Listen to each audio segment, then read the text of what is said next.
I could easily start this with some dramatic crap about how I'll never look at Mario the same way again, or what happened to me has scarred me for life. No, in my opinion, this was just a case of severe bad luck. It was a Sunday afternoon, and I was tending to the plants in my backyard before heading back inside. I was bored out of my mind to say the least. I had no plans, all my friends were busy, and I wasn't really in the mood for a game like Team Fortress 2 or Half-Life. I was more in the mood for something classic. That was the moment when my eyes turned to my Super Nintendo, picking up dust and cobwebs in a box that laid in the corner of my open closet, isolating from any potential wielders of its simple yet intuitive controller. I wasn't the most positive at the time. Self-doubt riddled my mind along with a not-so-desirable view of oneself. But there was one thing that always sparked the childlike joy in me, Mario. It was just something about his peppy attitude and his colorful world where the hills and clouds have eyes that just made me giddy all the while I played any of his various titles. I got up off my bed and picked up the box from the closet. I sat the box on my bed and reached in to let the contents of the box out of its cardboard structure. I pulled out the SNES console itself, the two controllers, and last but not least, all my cartridges. To name a couple, the games I had were Star Fox, Bar's Nightmare, F-Zero, and my favorite of them all, Super Mario World. I smiled warmly as I looked at the wonderful artwork of Mario riding Yoshi with his yellow cape blowing in the wind. I chuckled, feeling that familiar childlike joy the series brought me. The joy lasted until I noticed that cartridge was guilty, particularly at the bottom in its bottom opening. I didn't know how it got so dirty, but I guessed it might have been due to staying locked up in my closet for a long time, untouched and therefore unkempt. I made my way to the kitchen to give the cartridge a scrub, but not before looking up on my phone on how to properly clean a SNES cartridge, just to be sure I don't ruin what was one of the world's most favorite games of all time.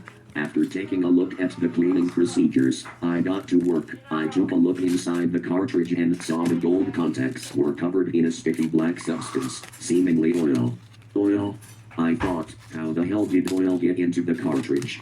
After taking a soap-soaked Q-tip and thoroughly washing the inside of my cartridge, as well as wiping the outside with a rag just to be sure, I decided that the cartridge was thin and ready to be played.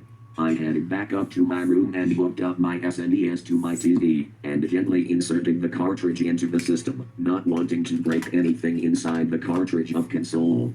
This was when it all changed.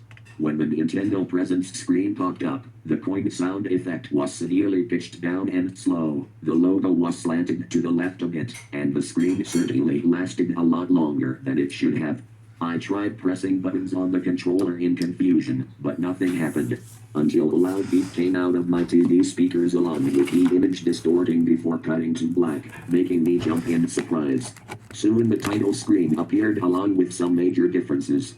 The background was black along with the Nintendo logo, some of the wooden border was missing, and the logo was red and only said Mario World, and Mario was nowhere to be seen.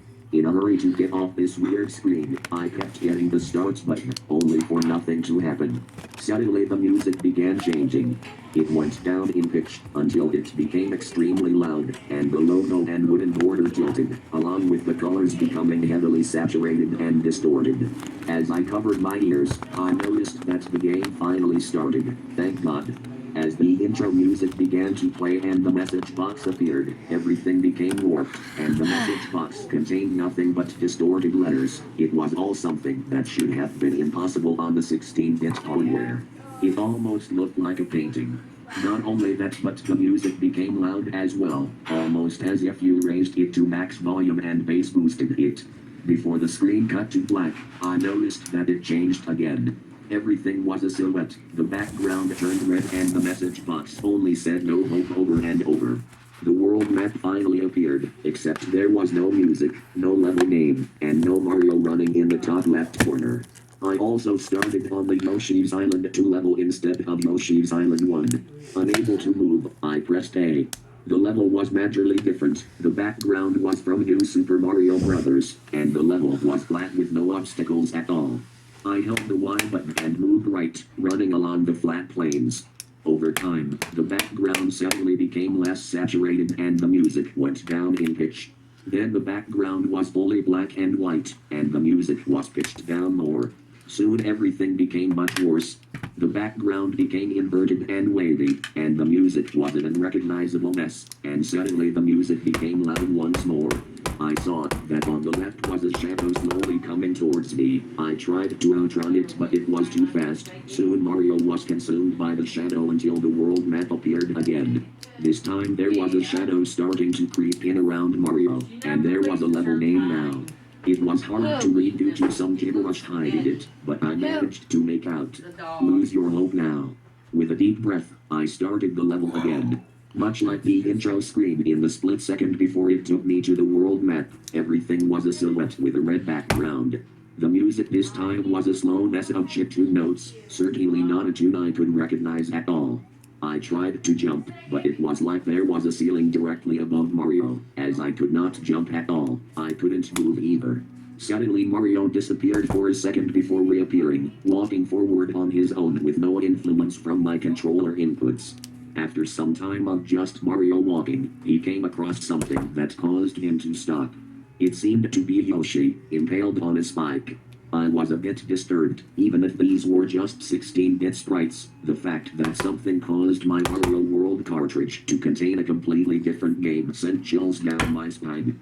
After a couple of seconds, there was a low-pitch beep, before Mario turned white and wavy, and the background turned into splatters of blood, along with an ear-piercing high-pitched noise.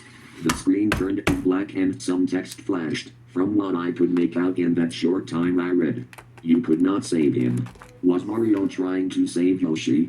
Once again I had returned to the world map, except the shadow was closer and the colors were more saturated except for Mario's, and there was an eerie quiet whispering coming from my TV speakers. The level name this time was just gibberish. I pressed A and started the level once more. When the level started, Mario was in the middle of a square made of stone blocks with a sky background, and on the right was a notes block that wasn't moving at all. The music as well was an eerie tune that seemed to be reversed. I moved Mario to the notes block and hit it. Nothing happened. Then I hit it again. Still nothing. Until Luigi appeared on the left. He wasn't moving and had intimidating red eyes. The more I hit the block, the closer he got, until it seemed like it would be the final time for me to hit the block and bring him close enough to Mario to do God knows what. The level changed. Everything became tinted red and the music became loud and bass boosted, and Luigi was gone. In the middle of the room was Pipe with a piranha plant popping in and out. Wanting to see if the pipe would get me out, I jumped on it and pressed down. Instead of warping to a different area, however, blood squirted out of the pipe along with Luigi flashing around the level, and I could hear Mario's scream from Super Mario 64, along with the sounds of bones crunching and growls. It didn't take long for me to realize that Mario had just got eaten alive by that piranha plant. I wiped a bit of sweat from my forehead. I felt hot, even though my fan was on. I took some breaths to calm myself and pushed on. I felt my heart sink a bit as the world map appeared again. Everything was black, except for the level that I was standing on. The background was red and this time there was a level title. It said, "The hell awaits for you." Wanting to just get to the end, I pushed A and started the level. In the level, Mario was eyeless and walking on his own. The background was red and the logo was at the top of the screen.